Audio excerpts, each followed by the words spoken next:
Welcome to PML. Today we will look at the arrow-type magnetic welding clamp. The magnets are placed on the edges as shown in the video. This clamp can weld at angles of 90 degrees and 45 degrees.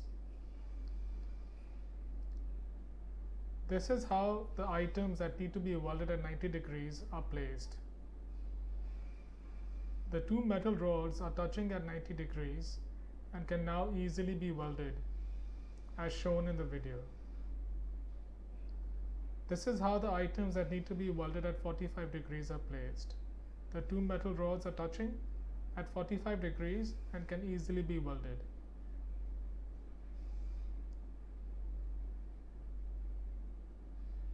Now let's take a look at the welding process.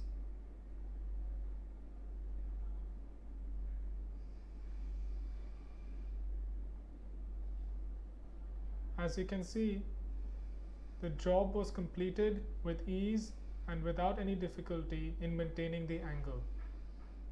This angle is of 45 degrees. This is the finished welded piece.